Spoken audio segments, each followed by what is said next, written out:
पूजा प्रार्थना हमारी उद्यत नहीं स्वभाव होना चाहिए।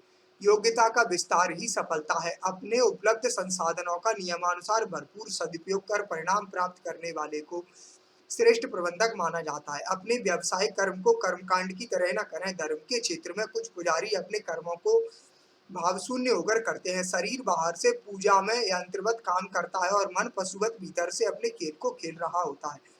ऐसे लोग घंटों बैठकर पूजा का नाम दे देते हैं। जब रोज की आदत बनकर यह पूजा का काम होने लगता है तो समझ लें ठाकुर जी नहलाएं या बर्तन मांजे, दोनों एक ही काम होंगे। हमारा बाहरी स्वरूप इससे भले ही पूजा पाठी भक्त पुजारी का हो जाए, पर आंतरिक खोखलापन और बढ़ जाता है। इसीलिए पूजा को आदत नहीं स्वभाव बनाना चाहिए, वरना वर्षों तक पूजा करने के बाद भी मन अशांति ही बना रहता है। हमारे व्यावसायिक क्षेत्र में भी हम जीवन का यही दृश्य पैदा कर लेते हैं। प्रोफेशनल जीवन संपूर्ण होने के बाद भी परेशान रहता है। बाहर की बाह भीतर की आह को बढ़ाए चली जाती है। अपने प्रोफेशन काम को भी भाव शून्य कर्म की जगह पूर्ण समर्पित पूजा की तरह करें। पूजा का ऐसा स्वभाव अपने काम का स्वभाव भी बन जाएगा। संतों का मत है कि जिन्हें परमात्मा पाना हो उन्हें तीन चीजें साधना चाहिए: एकांत, मौन और पूर्ण समर्पण।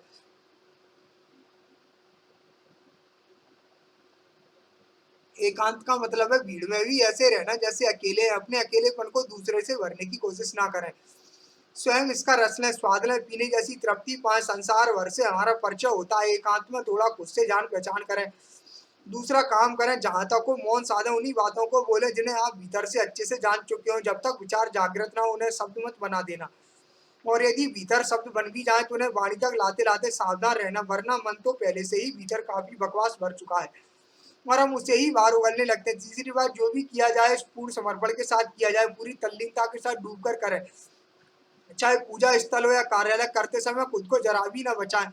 उतने समय स्वयं का रूपांतरण होने दें। प्रयास के आरंभ से परिणाम के अंत तक हमारे व्यावसायिक जीवन में जितना एकांत सदेगा दृढ़, खासतौर पर अहंकार उतना गलेगा। मौन हमारी दूरदृष्टि को पुख्ता करेगा और पूर्ण समर्पण आते ही चाहे कितना ही परिश्रम करें थकान नहीं होगी।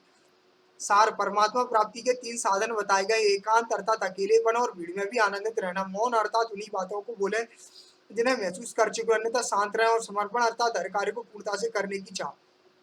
राम राम।